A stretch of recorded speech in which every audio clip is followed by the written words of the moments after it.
Betulkah ada power yang berlebih atau surplus kekuasaan yang dimiliki oleh keluarga Jokowi dan tidak digunakan sebagaimana mestinya? Tidak betul. Tidak betul. Iya. Oleh karena itu orang nggak ribut.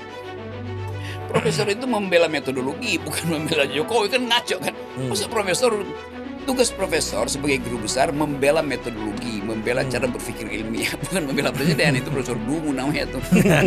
Jadi kalau kita sekedar jadi konsumen demokrasi, artinya kita tahu orang yang memproduksi itu paham tentang demokrasi. Pada zaman Pak SBY, oke, banyak orang jadi konsumen demokrasi karena yang produsennya adalah orang yang mengerti demokrasi. Zaman Megawati, orang tahu bahwa Megawati memproduksi demokrasi dengan beroposisi di zaman Orde Baru itu. Oke. Nah, demikian seterusnya tuh. Nah, di zaman Jokowi apa yang dia produksi? Kan nggak ada yang dia produksi dalam demokrasi. Jadi kalau rakyat, ya memang rakyat kayak kita maafin. Begitu maafin, kita mengerti bahwa rakyat tidak mengerti karena kurang informasi. Tetapi jurnalis, LSF, civil society, Iya. dosen, guru besar, Iya, Bang. mereka punya informasi, tetapi dia tutup kemampuan berpikir dia, atau memang dia tidak mampu mengolah pikirannya sendiri. Itu yang terjadi sekarang. Ya semua dan nyesel semua ya, buat gue ya udah bagus lah. Setiap kali diucapkan diminta dibantah dengan cara goblok atau bukan goblok, kacau bukan kacau, salah bukan salah, bego bukan bego, dengan cara dungu oleh istana. Ya akibatnya kan terpancing aja kan, lalu besok pasti dibuka lagi kan.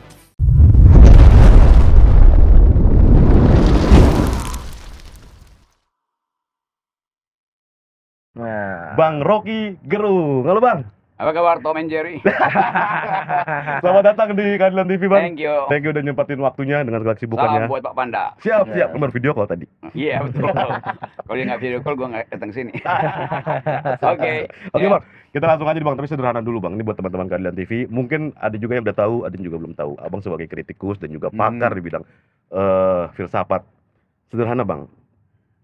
Filsafat di mata Bang Rocky dan berfilsafat itu apa sih, Bang, maknanya untuk bangsa? Berfilsafat itu upaya untuk merefleksikan semua hal yang fundamental. Jadi fungsi filsafat adalah mencari apa problem fundamental dan kenapa disebut fundamental. Nah, saya mempergunakan filsafat untuk membongkar hal yang disembunyikan supaya yang fundamental muncul. Nah, bangsa ini diperlukan, filsafat diperlukan bangsa ini supaya hal-hal yang fundamental justru diperlihatkan, bukan disembunyikan itu. Oke. Dan dalam konteks kita kan di bulan September nih, Bang. Mhm. G30 SPKI. Kita Yes. setiap bulan Indonesia memperingati G30 SPKI, Bang Arif juga. Menurut di mata Bang Rocky Gerung ini, apa sih makna G30 SPKI ini dan masih relevankah bagi anak muda memaknai itu, Bang? Izin. Ada dua hal, ada PKI, ada G30S. Kadang-kala itu tidak boleh disambung gitu kan. Jadi ada problem dengan gerakan 30 September, lalu ditambahkan di situ itu problem PKI. Tapi sebetulnya di dalam analisis ada juga yang seperti Ben Anderson, ya ada gerakan 30 September, tapi itu problem Angkatan Darat. Jadi sejarah itu selalu mesti dibaca di dalam kapasitas hermeneutik. Jadi tafsir kita terhadap itu apa itu? Yang resmi adalah tafsir negara bahwa itu pemberontakan PKI, tetapi tafsir akademis belum tentu itu. Jadi sebagai akademisi saya tidak mungkin mengucapkan sesuatu yang berbasis pada keputusan negara itu. Tetapi bahwa peristiwa itu menggemparkan dunia karena ada kurang lebih 500 atau bahkan ada kalkulasi sampai 1,5 juta orang meninggal, itu namanya genosida itu. Dan itu salah satu peristiwa tragis dalam sejarah peradaban dan sejarah hak asasi manusia. Oke. Dan kita kan lagi ramai nih, Bang Arif. Ya, Tanda kutip serangan kepada keluarga Jokowi 2 bulan ini, Bang. iya. Polemik pesawat jet pribadi yang ditumpangi oleh Kaisang dan juga Bobby dan juga akun Fufafa yang diduga milik Gibran. Oke. Dan di podcast Abang sendiri, saya habis menonton juga, Abang menyebutkan surplus kekuasaan. Itu podcast FNN. FNN, maaf, Bang. Oke. Siap, Bukan terima kasih. podcast saya. Saya memang jadi narasumber tetap di situ. Oh, siap. Tapi di situ juga ada narasumber lain, ada Said Didu, almarhum Rizal Ramli, macam-macam itu. Tapi karena mungkin lebih sering saya bikin kontroversi di situ. Oke. Oh, siap. Ya. Nah, jadi pertanyaan, Bang, betulkah ada power yang berlebih atau surplus kekuasaan yang dimiliki oleh keluarga Jokowi dan tidak digunakan sebagaimana mestinya? Tidak betul. Tidak betul. Iya. Oleh karena itu orang nggak ribut. Iya. Tidak betul. Iya, karena itu orang nggak ribut kan? Karena itu orang nggak ribut. Iya. Menarik nih, Bang. Ya begitu kan faktanya. Faktanya. Surplus kekuasaan ini kan Ya tidak betul karena itu orang nggak ribut. Artinya kalau sebaliknya, kalau orang ribut, artinya memang surplus kekuasaan kan? ya, ini kan Logikanya ribut, gitu, ya. Bang. Ramai ini kan. Ya justru itu Kalau orang nggak ribut maka tidak ada surplus kekuasaan. Yang diribut orang surplusnya bukan kekuasaannya tuh. Kan itu yang saya maksud tuh. Ini berbeda. Ya Beda kalau kan? kekuasaan ini biasa aja, tetapi begitu dia surplus, dia menjadi otoriter. Yang orang persoalkan surplusnya itu bukan kekuasaannya. Logikanya begitu. Kalau you punya kekuasaan, you pakai secara prudent, secara fit and proper kan nggak ada soal. Jadi yang dipersoalkan surplusnya itu. Surplusnya itu mengakibatkan kekuasaan itu eksesif. Eksesif itu yang kemudian masuk ke dalam Gibran, masuk pada Kaisang itu. Berarti Bang Rocky batasnya. mengamini betul si Kaisang, Gibran, dan juga termasuk Bobi Itu limpahan surplusnya di situ. menggunakan surplusnya itu dengan Bukan dia tidak dia bertepatnya. gunakan, dia tidak gunakan pun udah surplus. Kenapa? Ya karena dia anak presiden, apalagi kalau dia gunakan itu. Jadi secara idle, diam-diam pun dia udah surplus. Kenapa? Karena dia terkait dengan struktur kekuasaan itu anak presiden. Diucapkan atau tidak diucapkan, dia udah surplus. Nah kalau dia lakukan surplus itu kemudian jadi korupsi itu. Kan begitu logikanya kan. Iya. Gua dengan sendiri ya kalau gua anak presiden udah surplus gua. Udah diam aja. Begitu lu pakai surplus itu nyewa pesawat itu udah bohong itu. Karena dia nggak perlu sewa pesawat. Dia cuma kasih tanda gua mau ikut lu ya. Udah itu yang sana itu tahu bahwa yang mau ikut adalah anak tukang bakso, bukan anak presiden. Maka harus diain. Dan penggunaan surplus kekuasaan ini juga boleh kita gunakan tapi dalam tujuan positif. Boleh, Bang? Nggak bisa. Kekuasaan itu ada batasnya. Begitu dia surplus pasti negatif. Gimana mungkin surplus kekuasaan dipakai buat positif? Kan kekuasaan itu udah diputuskan, itu kekuasaan Presiden Jokowi. Surplusnya pasti ada tuh di mana-mana dalam pengertian power tends to corrupt, apalagi kalau powernya absolut, maka dia absolutnya akan korup. Jadi yang bagian absolut ini udah cukup. Tapi kalau dia surplus, bahayanya yang surplus ini jadi peralatan untuk korupsi tuh. Nah, batas misalnya 5 tahun itu udah segitu aja. Nah, begitu Jokowi minta 2 periode atau perpanjang, surplusnya itu pasti eksesif kan. Iya. Yes. Dan saya kira hari ini lagi banyak profesor bahkan Bang yang membela Jokowi itu. Ada yang ahli tata negara yang ya itu numpang kok nggak ini kok dan sebagainya. Profesor itu membela metodologi bukan membela Jokowi, kan ngaco kan. Masa profesor, tugas profesor sebagai guru besar membela metodologi, membela cara berpikir ilmiah, bukan membela presiden. Itu Profesor Dungu namanya tuh. Kan di mana masuk akalnya? Yang membela presiden itu lembaga survei, membela presiden adalah relawan, itu fungsi mereka. Masa profesor, berarti profesor lembaga survei dong yang digaji oleh Jokowi. Berarti profesor-profesor ini buzzer dong. Kan bertentangan dengan fungsi etiknya itu. Nah, tentang kedunguan ini Bang Rocky ini kan Rocky no party. Selalu menyebutkan kedunguan. Kita mau bahas sedikit Bang tentang level masyarakat Indonesia di mata Bang Rocky. Iya. Banyak penjelasan Bang Rocky yang berani, mengagetkan, mendunggung-dungungkan, bahkan memvonis. Tapi menurut Bang Rocky, apa yang Bang Rocky harapkan sebenarnya? Apa cuma kegenitan Bang Rocky aja untuk tetap nyentrik sendiri?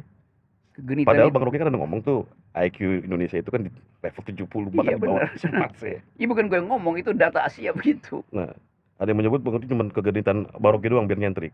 Ya orang yang bilang begitu yang genit tuh, mau nyapa gue tapi pakai kata-kata nyentrik. Emang nyentrik mesti sesuatu yang eksentrik, artinya di luar pakem. Jadi kalau saya nyentrik artinya saya nggak mau jadi pemuji kan itu dasarnya. Eksentrik kan di luar tuh. Jadi seseorang itu yang ada di luar pasti dia eksentrik. Kalau dia ada di dalam ya dia pasti pemuji, penjilat, pemuja. Nah, kalau level masyarakat Lu nyentrik lu, ya ya. karena lu di luar mainstream. Kalau di dalam mainstream nggak mungkin lu nyentrik kan. Lu ikut dalam stream itu, dalam mainstream itu. Tapi satu hal sebenarnya yang kami tanyakan adalah gini Bang. Bang Rocky mengamini bahwa tingkat masyarakat Indonesia ya di bawah atau misalkan bahkan selevel misalkan dengan simpanse misalkan atau di atas sedikit misalkan. Tapi gaya bicara Bang Rocky juga nggak buat mereka mengerti gitu loh Bang. Kenapa akhirnya misalnya ada pertanyaan? Iya, yang gue ngerti lu anak STM datang ke gue tuh buat belajar tuh. Siapa yang nggak ngerti? Ya nggak ngerti orang yang nggak mau ngerti. Boleh aja saya ganti narasinya tuh ke arah bawah itu. Artinya saya membenarkan orang untuk tidak berkembang kan. Kan kalau lu sayang pada seseorang, lu angkat dia tuh, lift up dia kan. Bukan lu justru layani kebegoan dia kan. Kan itu dasarnya kan. Ya itu tahu bahwa lu ngomong nggak ada, lu ngomong itu nggak ada yang ngerti. Ya nggak penting lu ngerti. Yang penting ada orang yang tahu saya kasih kritik. Lama-lama mereka belajar, oh begitu caranya. Kan saya selalu bilang tuh, ini saya pakai bahasa akademis, ini ada istilahnya, silakan cari di Google. Itu artinya orang Google kan. Orang nyari kan. Kalau gua nggak bilang begitu kan dia nggak mau nyari itu. Iya, berarti pentingnya Abang selalu menyebutkan daya nalar kita perlu kita tingkatkan Bang ya. Iya, karena tertinggal di Asia kita tuh 78, bayangin. Singapura tuh 105, Thailand 115. Bagaimana mau ada bonus demografi kalau IQ-nya segitu terus tuh. Nah, bagaimana cara bikin IQ naik itu? Ya baca Shinchan. Kalau tingkat pemahaman masyarakat kita ini tentang berbangsa udah sejauh mana sih Bang? Atau udah kritis banget menurut Abang? Kita berbangsa dengan dua posisi. Posisi sebagai pengikut atau posisi sebagai produsen. Jadi konsumen atau produsen. Jadi kalau kita sekedar jadi konsumen demokrasi, artinya kita tahu orang yang memproduksi itu paham tentang demokrasi. Pada zaman Pak SBY, oke, banyak orang jadi konsumen demokrasi karena yang produsennya adalah orang yang mengerti demokrasi. Zaman Megawati, orang tahu bahwa Megawati memproduksi demokrasi dengan beroposisi di zaman Orde Baru tuh. Oke. Nah, demikian seterusnya tuh. Nah, di zaman Jokowi apa yang dia produksi? Kan nggak ada yang dia produksi dalam demokrasi. Jadi coba bilang, Jokowi memproduksi demokrasi, dia hasilkan demokrasi. Oke, coba kita tanya satu persatu. Waktu Jokowi jadi presiden, Indonesia udah demokrasi apa belum tuh? Jokowi jadi presiden tahun berapa?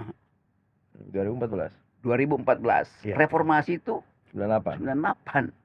Artinya 16 tahun setelah reformasi baru Jokowi jadi presiden. Jadi Jokowi jadi presiden di dalam situasi Indonesia sudah demokratis. Oke. Sekarang indeks demokrasi kita turun. Siapa yang bikin turun? Mulyono, Bang. Megawati. Gus Dur. Lo mereka yang bikin demokrasi. Termasuk kita. Yang masyarakat apa? Indonesia. Hah? Termasuk kita masyarakat Indonesia membuat indeks Lu ada demokrasi di mana turun. waktu 98? Gini nih.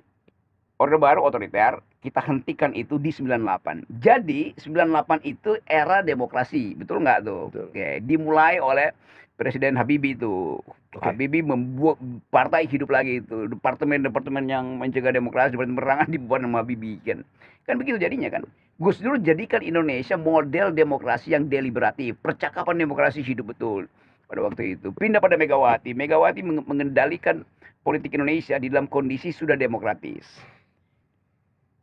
Megawati pindahin ke SBY. SBY promosikan demokrasi Indonesia ke seluruh dunia. SBY pidato tentang demokrasi seluruh dunia. Terus datang Jokowi tuh. Sekarang indeks demokrasi di zaman Jokowi turun dibandingkan dengan SBY. Maka Jokowi sedang menghasilkan demokrasi. Benar nggak? Salah. Lo dia turunin indeksnya kok.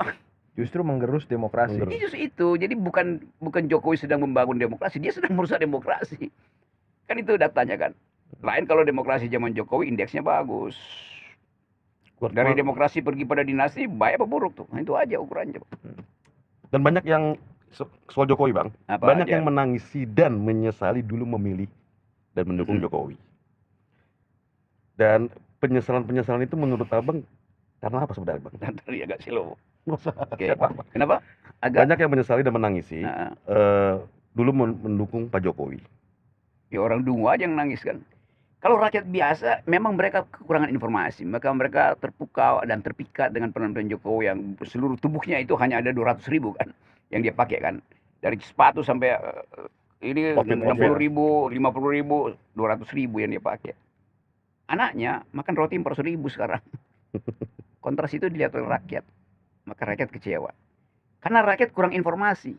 Tetapi guru-guru besar, akademisi, LSM, jurnalis yang bergerombol memuja Jokowi itu sepertinya nggak tahu bahwa dia memuja sesuatu yang palsu.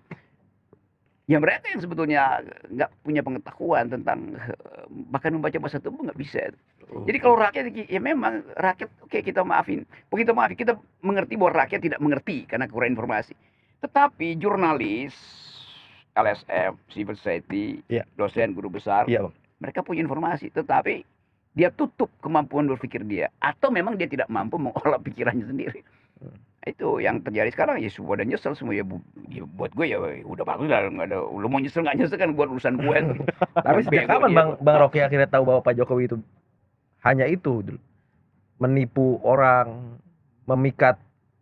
Ya dari awal dia seluruh kampanye dia kan udah nggak masuk akal tuh.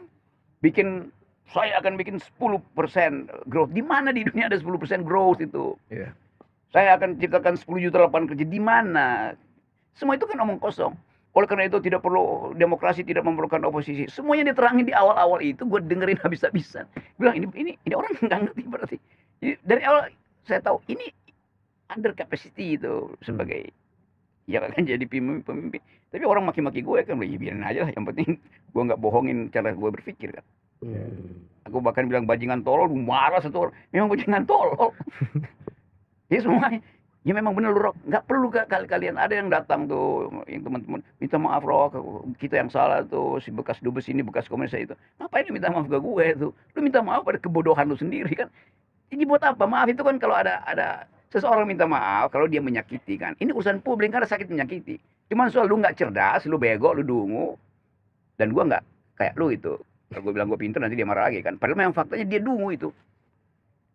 Bayangin seorang budayawan besar nggak mampu mencerna janji Jokowi udah dari awal udah palsu, gimana coba? Tapi kenapa orang percaya coba? Nah itu yang kita sebut sebagai the banality of stupidity, itu kedangkalan dari kedunguan. Kedangkalan dari kedunguan. Iya kan. Baru-baru ini kan DPR habis ngetok nih bang, Ketok apa RUU nih? yang Dewan Pertimbangan Presiden itu. Iya terus. Itu abang melihat ini ada potensi campur tangan Jokowi nggak sih bang? Ya semua hal akhirnya terbaca bahwa ya seolah-olah karena dulu Jokowi yang minta itu maka sekarang dibatalin gitu. Jokowi mungkin titip pesan. Gue nggak setuju ya. Iya itu udah post factum karena memang udah nggak ada gunanya dia kan. Nggak ada gunanya. Ya nggak ada gunanya mau di apa yang agung di dia gitu kan. Dan Kan Jokowi udah tahu kalaupun Dewan Pertimbangan aku dibuat kan dia ketuanya kan.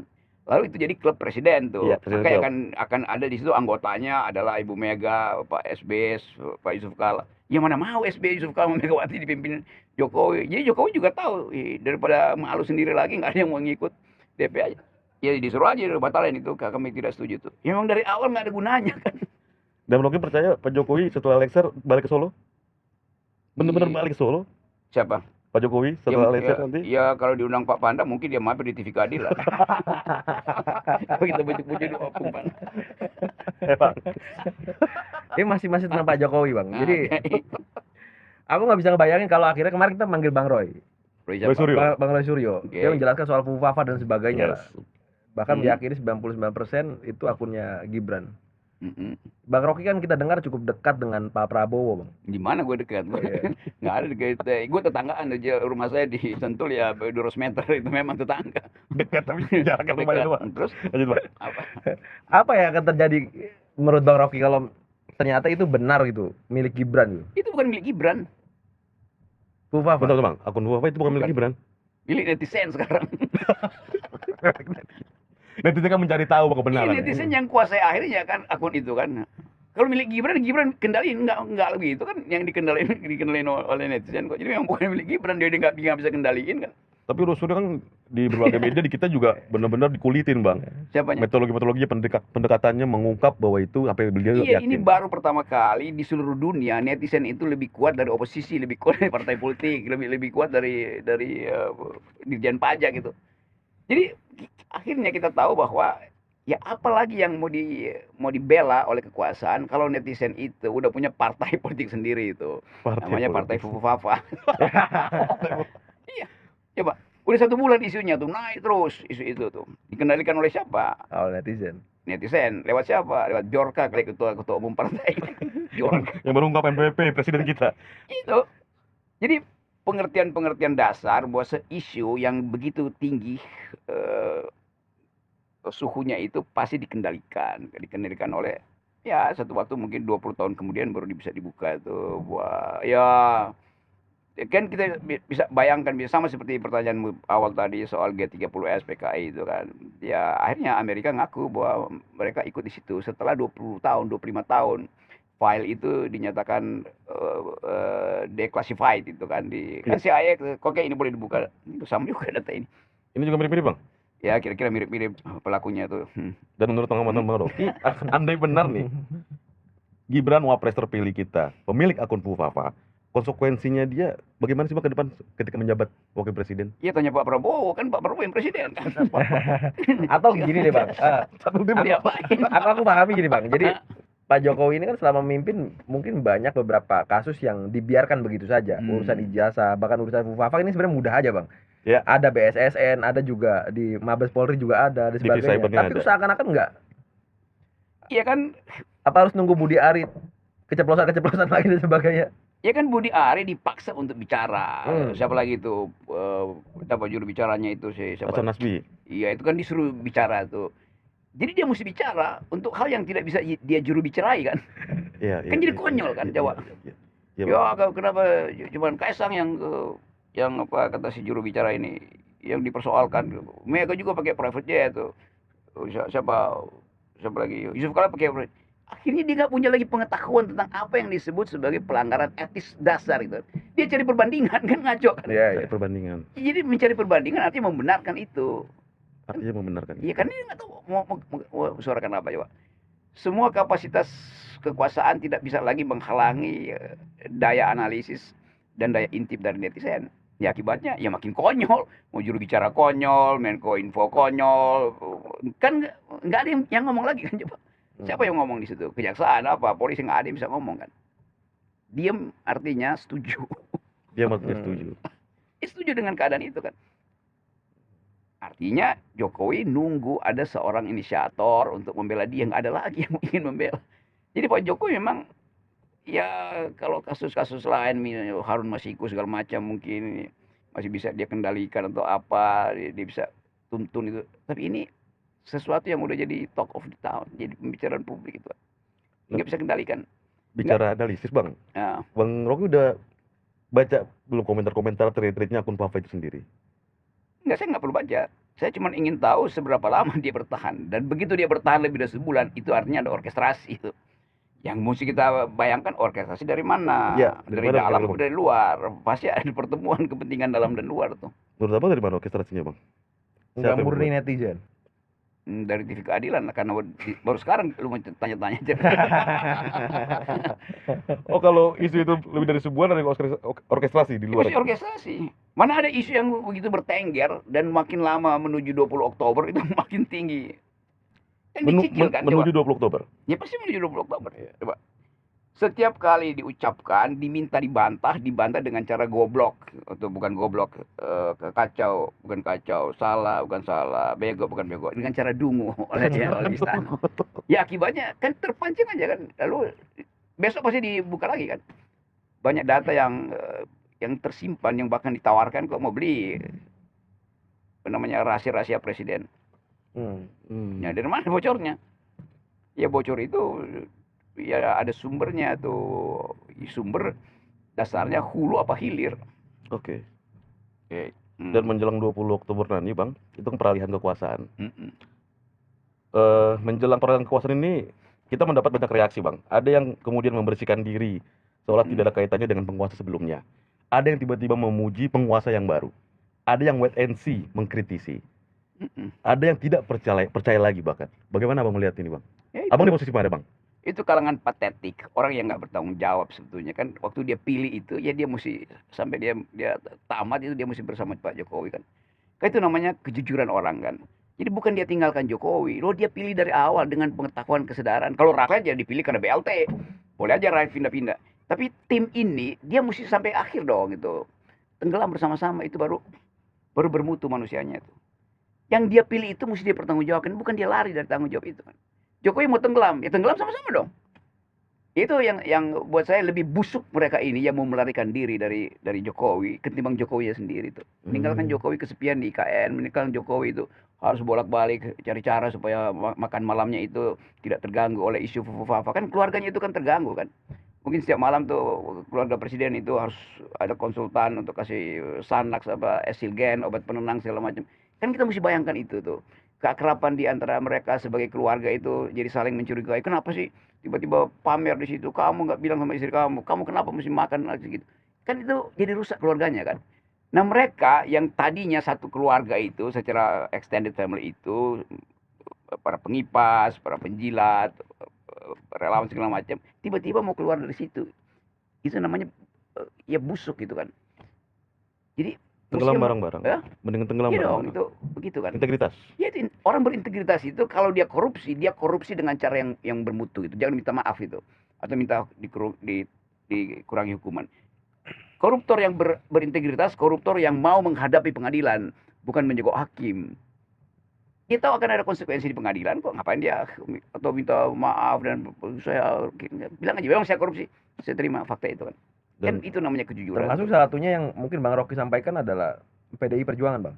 Kenapa? Apa beda konteks? Ya PDI Perjuangan jelas dia bilang bahwa kami salah, kami tidak pernah meneliti psikologi. Kan PDIP bilang kan, kami memang tidak meneliti watak Pak Jokowi melalui analisa psikologi. Dia diakui, udah.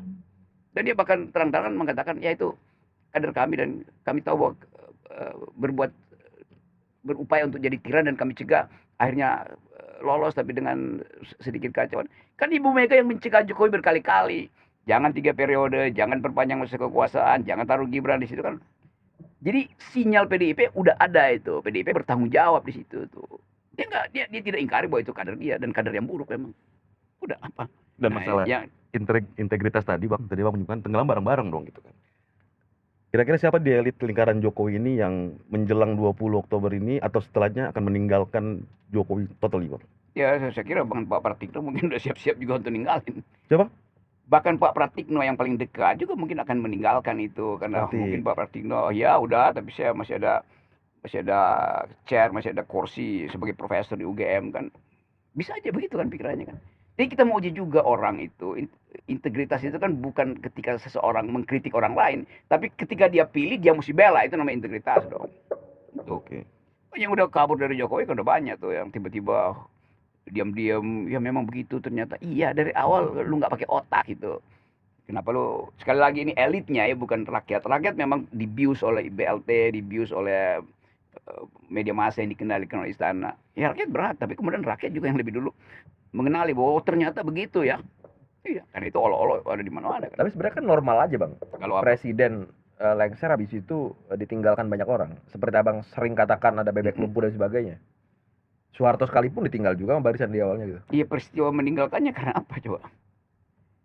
Ya dengan sendirinya presiden nggak punya kuasa, tidak akan lagi dianggap. SBY sekarang siapa yang anggap SBY itu? Tapi nggak ada yang misalnya tutup hidung kalau SBY jalan-jalan ke mall kan. Kan konsekuensi gitu. SBY masih beredar itu dan orang terima, dia masih mampu untuk menunjukkan watak presidensialitinya itu kan. Ceramah di mana-mana. Sekarang orang berpikir kalau Jokowi lengser, siapa yang undang dia ceramah? BEM demo. Komunitas luar negeri, think tank luar negeri kan nggak ada tuh. Kan orang anggap ya bahkan mungkin orang akan lihat Pak Jokowi itu bukan bekas presiden, tapi presiden bekas itu. Ya, saya terangin itu tuh. Tapi sekali lagi ini bukan soal pribadi Pak Jokowi ya, ini soal dia yang dipilih dan punya kursi publik dan dia abaikan etika publik itu intinya. Fungsi sebagai presiden ya Pak? Ya, sebagai presiden. Tidak mengerti etika publik. Ya mau diapain coba? Mau diajarin juga? Ya bagaimana? Sampai kemarin coba tadi berita di mana sih barusan tadi sore itu Jokowi ada di Surabaya bagi-bagi BLT, bagi-bagi hadiah segala macam, bercakap-cakap tanya tentang harga. Ya apapun itu. Padahal Pak Jokowi bilang dia mestinya udah ada di KN. Ini kan ada wacana dan memilih untuk datang ke perkawinan anaknya siapa? Ibu Kofifa daripada penutupan pon. Itu gimana Bang? Gimana kita lihat apa mau cari apa sih itu di situ, Pak? Iya, lebih memilih datang ke itu kan peristiwa PON itu kan peristiwa penutupan PON. Ya itu peristiwa nasional tuh. Dia pilih. Jadi orang merasa lo kok cara melihat urusan publik apa namanya itu norak itu. Dangkal cara melihat urusan publik. Pernah nggak Abang mengkritik langsung ke depan Pak Jokowi, Bang? Pernah nggak Pak Jokowi datang ke depan saya? Atau mengundang Abang pernah nggak ada undangan, Bang? Kalau Gibran kan jelas datang ke rumah Abang kan. Kalau itu banyak betul menteri yang ya, ketemu aja ini ya. Banyak kalau minta mengatur pertemuan. Itu banyak kalau itu yang kita. Ya Gibran datang sendiri. Ya pasti minta izin atau disuruh bapaknya kan. Itu izin Bang, apa yang Abang ketahui soal Abang pernah nyebutkan Gibran datangi menteri tiap Sabtu? Iya memang ada beritanya kan di koran. Iya, sampai Abang diadukan laporan itu. Saya nggak tahu masih berlaku nggak aduan itu. Lo justru waktu itu saya mau bela Gibran. Kau jadi koruptor nantinya tuh, jangan jadi itu terima. Presiden Jokowi kan ada menyoroti nih Bang tentang tren gig ekonomi di tengah para pekerja. Sekarang lagi banyak PHK di mana-mana. Dan tren gig ekonomi ini kayak mengutamakan pekerjaan sementara atau freelance dan kontrak jangka pendek. Beliau menyebutkan gig ekonomi. Hati-hati, ini ekonomi serabutan. Ekonomi pada waktu, kalau tidak dikelola baik akan menjadi tren. Tapi kan ini berbanding terbalik Bang dengan pendapat para pengamat lemahnya penegakan hukum di bawah kekuasaan Jokowi. Hingga relate dengan pertumbuhan ekonomi di Indonesia. Itu pendapatnya gimana Bang Rocky? Iya kan dasarnya apa yang mau diterangkan oleh Pak Jokowi? Bahwa dia gagal untuk memperhatikan calon pekerja, kan itu yang dia dalilkan dulu, dia akan ciptakan 10 juta lapangan kerja kan. Iya. Jadi apa poinnya kalau dia katakan hati-hati? Ya bukan hati-hati, memang you gagal sehingga yang mesti hati-hati adalah kita. Kenapa dia gagal? Karena Jokowi tidak hati-hati. Kan jangan dibalik-balik dong jalan pikirnya. Kan kelas menengah berkurang. Kelas bawah yang berupaya untuk naik tidak mampu, maka ada frustrasi itu. Akibatnya semuanya berupaya untuk cari kehidupan dengan macam-macam cara yang dimungkinkan. Kan bukan itu yang disebut ekonomi kan. Kenapa nggak ada sinyal tentang pertumbuhannya berapa? Perusahaan juga nggak bisa apa namanya itu realignment, mengatur kembali cash flow-nya. Jadi sinyalnya nggak ada. Satu-satunya sinyal adalah Prabowo. Jadi mestinya Jokowi bilang saya udah gagal dan saya ingin dukung Pak Prabowo yang 8%. Udah, tapi sekarang kita hitung 8% itu kalau dipush ke 8% itu artinya sektor kecil aja yang akan naik. Kan nggak mungkin yang di bawah ini dipush sama-sama kan. Akibatnya apa? Overheating. Jadi ekonominya jadi panas, lalu disparitasnya naik, apalagi kalau dia dipush di wilayah ekstraktif untuk dapat devisa, itu berarti 8% pertumbuhan, berapa persen ecological footprint.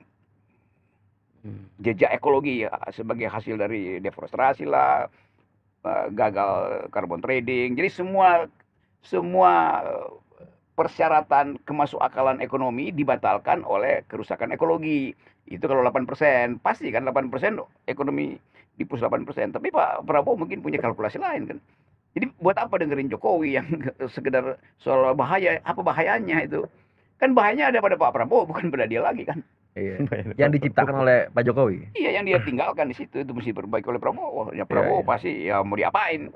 Kan nggak bisa dibalikkan lagi itu cara berpikir bahwa oke, mungkin Pak Jokowi waktu itu ya salah minum obat sehingga bilang 10% itu artinya 10% pertumbuhan ekonomi artinya lapangan kerja diserap puluhan juta itu.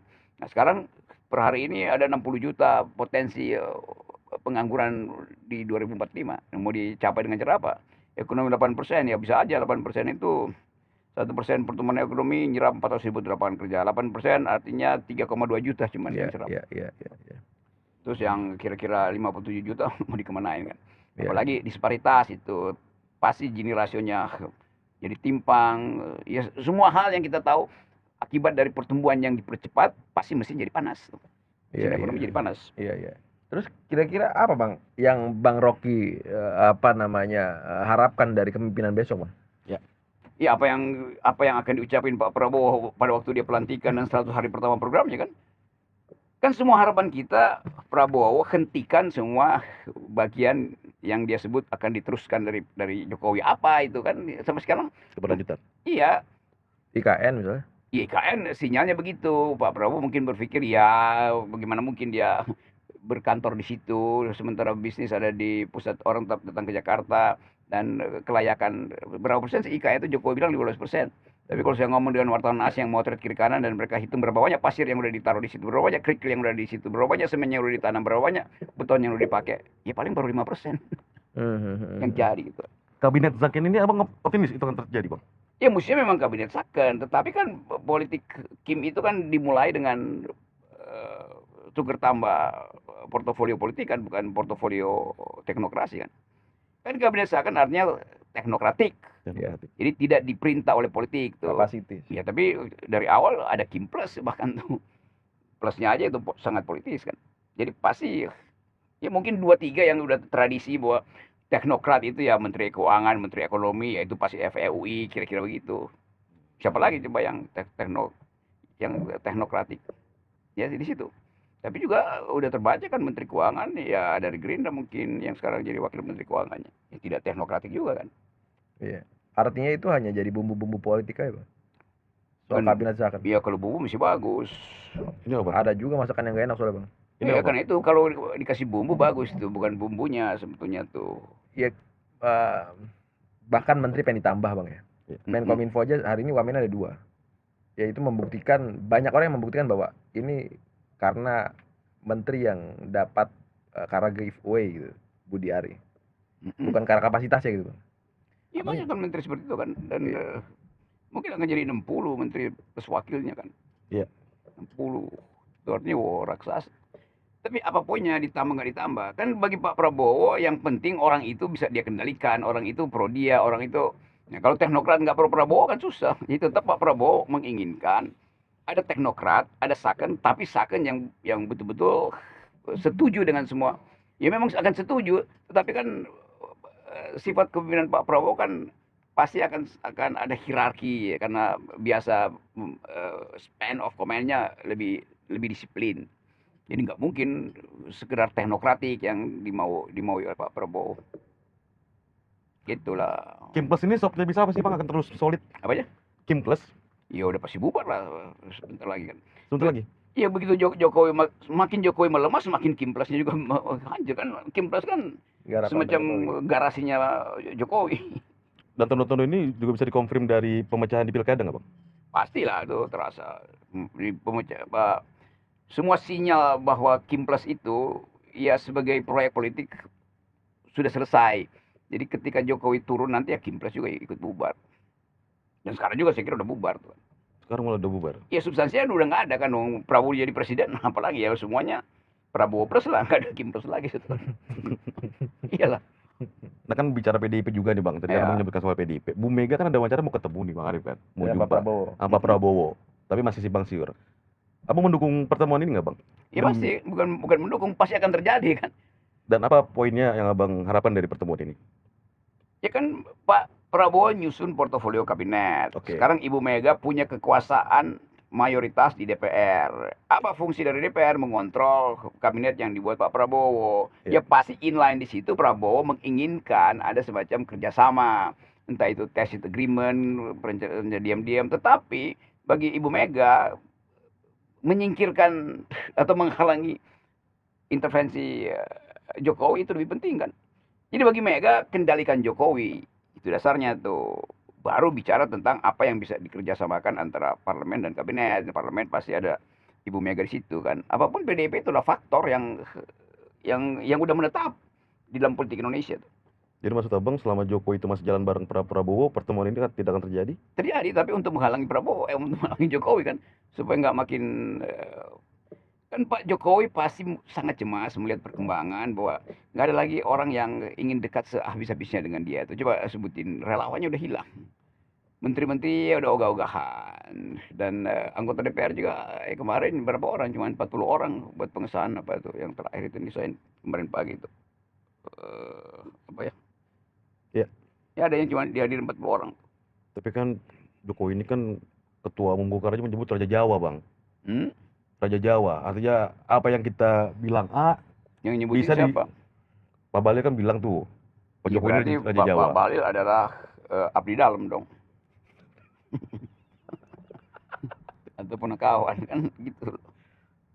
Bisa kan Jokowi juga, Pak Jokowi akan melakukan manuver-manuver untuk tetap Ya, pasti. bisa tanda kutip jalan bareng dengan Pak Prabowo. Iya, manuvernya apa? Manuvernya bagi-bagi BLT kan, masih bagi-bagi BLT kan, cuma kan kapasitas Pak Jokowi untuk mencari cara supaya dia tetap berfaedah atau Iya. berguna atau punya kendali di depan itu kan dibatalkan oleh perilaku Kaisang, dibatalkan oleh perilaku Gibran, dibatalkan oleh macam-macam kan. Dibatalkan oleh anaknya Iya, anaknya sendiri yang batalin. Anaknya sendiri. Iya kan, nggak nambah apa-apa pada legitimasi Pak Jokowi kan. Jadi kalangan Gerindra juga merasa, buset kalau masih ada Jokowi di situ, Gibran aja udah dibuda, apalagi kalau Jokowi datang. Jadi psikologinya nggak nyambung itu buat rejim yang baru. Ya apa fungsinya Pak Jokowi di situ? Melindungi Gibran. Kan orang merasa bagaimana caranya Jokowi melindungi Gibran? Gibrannya sendiri pasti nggak akan difungsikan kok.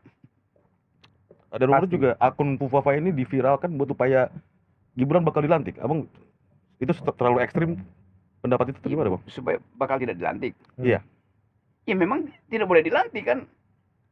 Lo kan Sebagai wapres. kenapa? Sebagai wapres. Ya iya, kan dalam hukum ada ya itu kan masa lalu. Lo justru itu namanya novum. Novum. Ya novum, barang bukti baru itu. Yang seandainya diketahui dari awal, maka tidak mungkin dia dicalonkan kan. Kan seandainya Fufu Bapak ini dibocorkan pada waktu Mahkamah Konstitusi misalnya, ya pasti Jokowi nggak mau ambil risiko. Udah jangan kamu jadi, dan bahaya nanti. Jadi berpikir harus begitu. Seandainya diketahui dari awal, di dalam hukum ada pengertian itu. Jadi artinya ada yang diselundupkan, ditutupi itu. Nah, sekarang terbuka. Kan mestinya Gibran pada waktu itu di watch itu. Oh ini akunnya Gibran gini. Maka Gibran sendiri tahu, wah bahaya nih. Jadi jangan deh, gua nggak mau maju kan. Karena dia tahu impact ethically impact dari akun itu kan. Kan mestinya dibilang, waduh, saya menghina Pak Prabowo kok, saya menghina perempuan, masa saya masih dicalonkan. Nah, seandainya Gibran tahu pada waktu itu, bukan seandainya publik tahu pada waktu itu, diberitahu pada Gibran mungkin menghindar dari atau Jokowi makanya akan larang. Tapi kan udah terjadi, maka mesti diasumsikan bahwa tidak pantas seseorang itu di dalam kapasitas seperti Gibran itu memimpin republik. Udah, ya soal di impeach apa segala macam kan dianggap bahwa ya impeach setelah dia dilantik gitu. Iya, tetapi dibatalkan nggak ada cara, ya pasti ada cara dong. Kan nggak mungkin sesuatu itu yang kontroversi nggak ada caranya kan. Nah, pakar-pakar hukum itu merasa nggak ada caranya. Ya memang nggak ada caranya. Soeharto juga nggak ada caranya pada waktu itu tuh, karena dia legitimasinya kuat 80%. Ya tapi ada aja orang seperti Harmoko proses di DPR. Iya, Jatuh, iya. Pak. Dan ya Kan- sepanjang sejarah memang kan cuma 2 presiden ya yang pasca lengser akhir dia nggak punya partai gitu kan. Pak Jokowi dan Pak Habibie. Ya nggak ada soal kan. Tapi Pak Habibie kan bukan itu soalnya tuh. Jokowi adalah soal pelanggaran konstitusi, soal dinasti kan. Semua itu jadi genre baru untuk menilai kapasitas etis seorang pemimpin. Dan dia nggak lolos dari segitu. Ya tapi kan Anda kan cuma bicara etikabilitas. Oke, gua ngomong intelektualitas tuh. Konsepnya batal semua. Nggak ada satupun konsep yang bisa dipegang secara intelektual. Ya, tapi kan elektabilitasnya tinggi. Ya silakan pakai elektabilitas kalau nggak mau pakai intelektualitas dan etikabilitas. Artinya, iya. Ya ini jadinya kan. Karena dasarnya cuma elektabilitas. Tidak ada skrutinisasi etik. Tidak ada penelitian kapasitas abstraksi secara konseptual. Kapasitas intelektual kan nggak ada. Jadi itu faktualnya begitu, bukan karena kita nyinyir, enggak, memang faktanya begitu kok. Iya, abang katakan semuanya fakta ya. Itu begitu. Jadi kita dideskripsikan aja, lo orang marah. Lo, gue cuma deskripsikan bahwa ini buruk, bahwa ini bego, ini dungu. Kenapa dibilang begitu? Ya memang saya cuma deskripsikan. Kalian deskripsi apa? Bagus, hebat. Ya sama aja, lu deskripsi yang sebaliknya, yang gue nggak persoalin kok. Lu puji, lu aja, ya silakan. Saya nggak pernah persoalin mereka yang memuji kan. Ya karena mereka melihat dari sisi kepentingan mereka, saya melihat dari sisi kepentingan publik, beda aja. Jadi saya nggak ada masalah soal itu. Terakhir bang, anak-anak kan kemarin baru pada demo, akhirnya gagal semua. Ya bukti bahwa hari ini Pak Jokowi juga nggak kuat-kuat banget gitu. Peringatan darurat ya? Iya, peringatan darurat. Apa yang ingin abang katakan terakhir untuk anak-anak muda nih? Anak-anak muda itu pasti akan bergerak lagi tuh. Karena kita tahu bahwa eskalasi itu bisa terjadi mungkin minggu depan. Ada peristiwa ekonomi kecil itu pasti. Jadi kan momentumnya kan tersedia terus kan. Dulu juga seluruh orang mana mahasiswa nggak bisa. Iya, tapi tunggu aja kan dia punya logika sendiri itu yang nggak mungkin kita pahami itu kan. Kemampuan mereka untuk menilai situasi kadangkala kita terkejut tuh kok tiba-tiba ada gerakan mahasiswa yang begitu masif kan.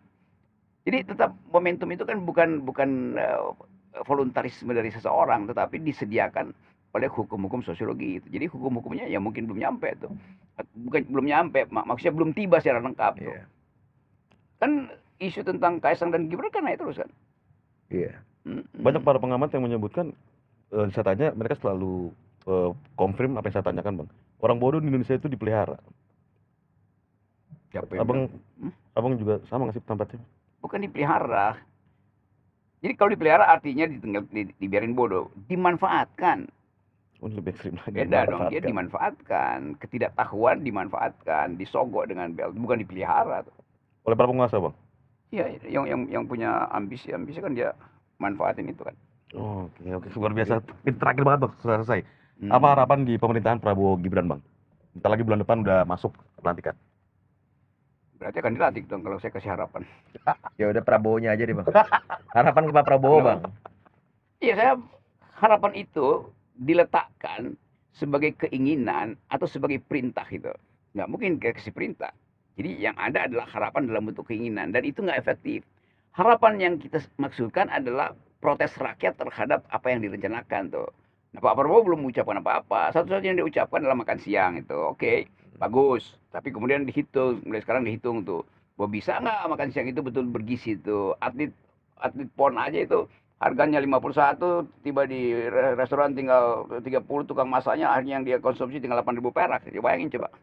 Jadi bagian-bagian itu yang kita lihat efektif nggak soal makan siang itu kan. Kan itu ide yang sangat sangat bagus tapi sangat sangat rawan untuk dimanipulasi. Nah, kalau itu terjadi, ya habis lagi legitimasi Pak Prabowo kan. Kan itu janji dia pada rakyat itu. Ya janji dia tentang pertumbuhan ekonomi, ya itu pasti ngikutin sinyal pasar dunia, sinyal Amerika terutama tuh. Jadi kemampuan Prabowo untuk siksak maneuvering di dalam keterbatasan kapasitas anggaran itu yang menentukan dia sukses apa enggak tuh. Yang kedua, kemampuan Prabowo untuk memperlihatkan watak dia sebagai seorang sipil itu juga yang akan jadi sumber legitimasi dia tuh. Jadi di awal-awal udah pasti 100 hari pertama orang akan lihat oh watak Pak Prabowo. Oke, dia militer tapi dia tahu tentang civilian value. Oke, lolos tuh. Tapi kalau sebaliknya yang terjadi ketidaksabaran, ya orang akan anggap itu potensi untuk jadi otoriter lagi tuh.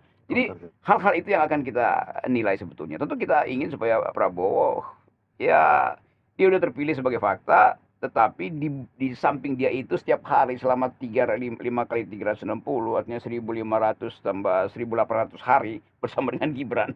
Bayangin psikologinya tuh. Nah, itu tanya pada psikiater, jangan tanya pada saya.